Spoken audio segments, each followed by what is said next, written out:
How does a guy end up with 2 life sentences, plus 4 more years?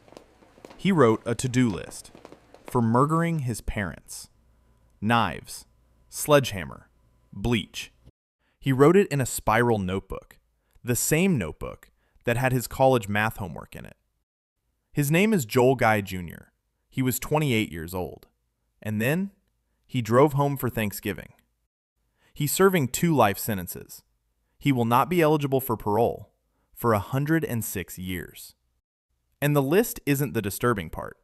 The disturbing part is how much of it he actually finished. This is Knoxville, Tennessee, November 2016, and this house is already sold. Joel Guy Sr. was 61, Lisa Guy was 55, and they were about to be done. They'd worked their whole lives. Now they were selling the Knoxville house and retiring out to Sirgoinsville. Boxes in the hallway, a sign in the yard, 4 days of their old life left, and no reason to count them. They had 3 daughters between them, and they had a son, and the son was a problem. Joel Jr. was 28. He lived in Baton Rouge, and according to the court record, he had never held a job, not one, ever. His parents paid his tuition. His parents paid his rent.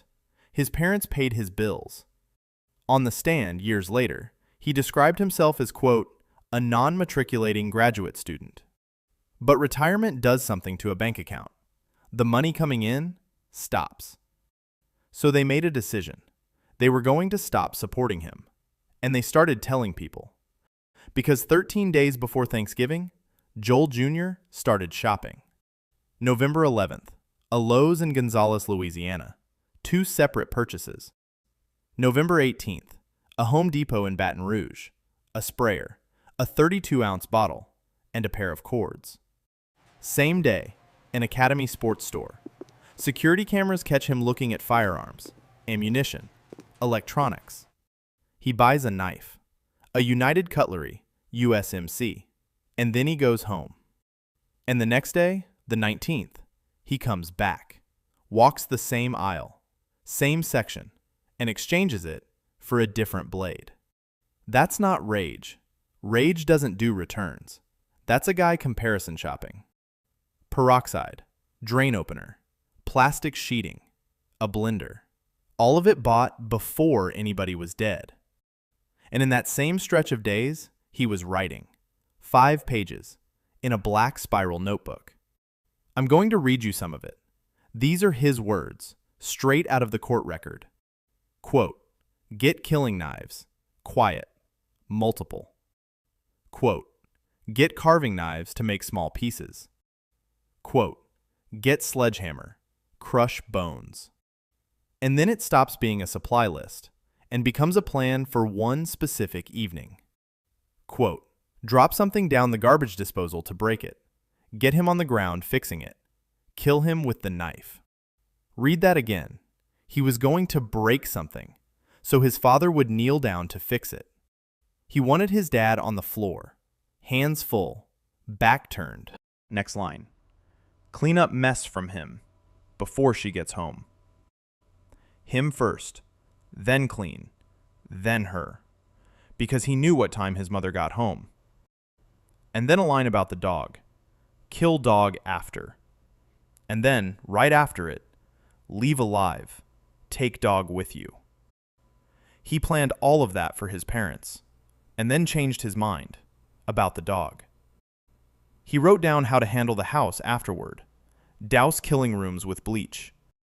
Turn heater up as high as it goes. Flood the house. Leave through front door and wipe down doorknobs. And this one. Timer for flammables set for Friday at 10 a.m., so they can't report it. He wasn't just planning to kill them. He was planning to burn the house down on a delay. Investigators later found 3 gas cans in that garage, about 15 gallons each. But the knives aren't what convicted him.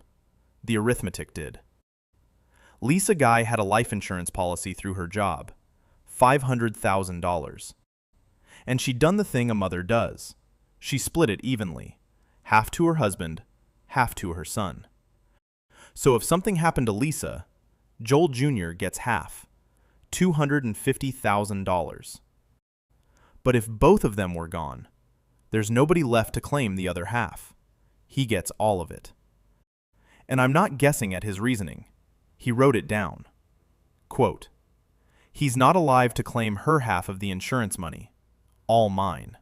$500,000. That's his father. That's what his father was. The difference between half and all." The same page lists the rest of it, her other assets, the Sergowansville house, what the Knoxville house was worth, and what it'd be worth after a fire. He priced his parents' entire life, line by line, before he drove home to see them. Most people bring a pie to Thanksgiving. This guy brought a spreadsheet. And then he packed the car, including 2 big plastic totes, one stacked inside the other. November 24th, 2016. Thanksgiving. The whole family comes to the house.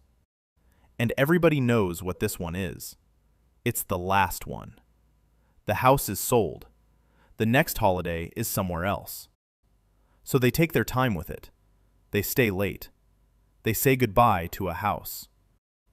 One of the daughters brings her laundry over because her dryer's broken. She'd done it 100 times in that house. This was the last time she ever would. She parks close to the door. And that's when she notices the totes in the back of her brother's car. One inside the other. Lids on. She doesn't think anything of it. Why would she? And to be fair, nobody has ever once asked a relative why they brought storage bins. But then she goes upstairs, and every single time she goes up, he's right behind her. She said it was strange. She said it in court years later. Every time. Right behind her. She checked her parents' bedroom. Bed made. Bathrooms clean. Nothing out of place. Nothing. In a few days, investigators would take that room apart. That weekend, it just looked fine. There's one more detail from that weekend. The house had security cameras inside it. They were there over Thanksgiving. When police walked through that house afterward, they were gone. The daughters went home that weekend thinking it was just a nice, sad, ordinary goodbye. Joel Jr. stayed. Friday, November 25th, about 1 in the afternoon. Joel Sr. gets on the phone. He says he and his son took the boat out to Sergowansville, says they're heading back soon. That is one of the last times anyone outside that house hears from Joel Guy Sr. Saturday, November 26th. Lisa Guy is on a Walmart security camera at 12:18 in the afternoon, buying groceries. She's wearing the clothes that police would later find piled at the top of her own staircase. Those are the groceries, the ones still sitting on the floor of the foyer 2 days later. She carried them in and never put them away. That's the last picture anybody has of Lisa Guy, pushing a cart, buying food for a house she'd already sold. And then, at 3:35 that same afternoon, the same Walmart's camera picks up somebody else.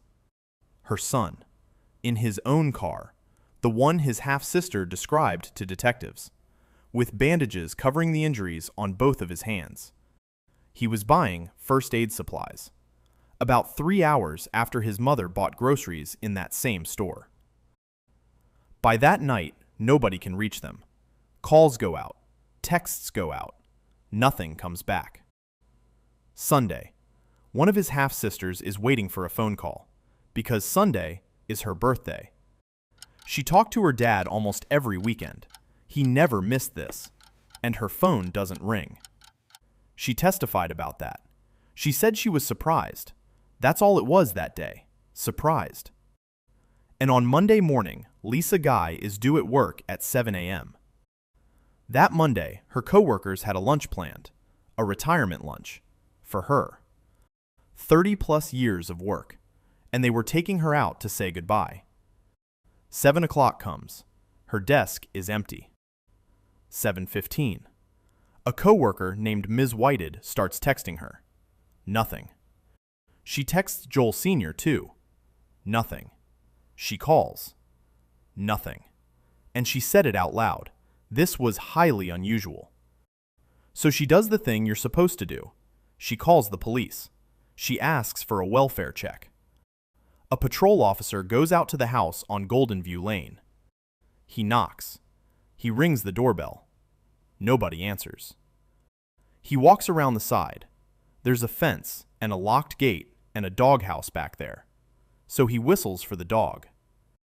And what he can see is a for sale sign, cars in the driveway, and a light on in the front hall. 5, maybe 10 minutes. Then he leaves. And upstairs in that house, in a backpack, sitting with his math homework, were 5 pages he'd written 13 days earlier. 5 minutes on that porch, and the ice cream was melting 40 feet away from him. Miss Whited calls to find out what they found, and she's told, quote, "Everything seemed to be fine, that nothing looked out of place." And she does not accept that. She calls back. She asks them to go back. Because Lisa had a retirement lunch that day, and Miss Whited knew she would not have blown that off without calling. In her words, she knew that something was not right. She's not family. She's not a detective. She has no authority here at all. She's a woman at work who noticed her friend didn't show up, and she would not let it go. A short time later, they go back. This time, it's 4 of them. This time, the lead investigator comes, and he looks at that house differently. And he starts noticing things the first officer couldn't have. Groceries, sitting on the floor of the front hall. A for sale sign in the yard, but no realtor's lockbox on the door, which makes no sense. And the doorknob on the front door doesn't match its own deadbolt. Somebody took the front knob off and put the back door's knob on it. They find a garage door opener sitting in one of the cars, and they use it. His words, "As soon as the garage door was opened, you could feel heat." They step inside, and he describes it as, quote, "immediately being hit with odor and heat, very extreme heat." 4 officers, a doorway, and a house where every heater had been running for 2 days straight. What they found in there is part 2 of this story. And the most disturbing thing in that house wasn't a room. It was 5 pages of paper in a backpack upstairs, with 1 page on it that nobody had read yet. Part 2 is where you find out who he was planning to blame for all of it. Subscribe, and it'll come to you. Everything you saw here comes from public court records and news reporting. The images are illustrations, not real footage, and all of it is true.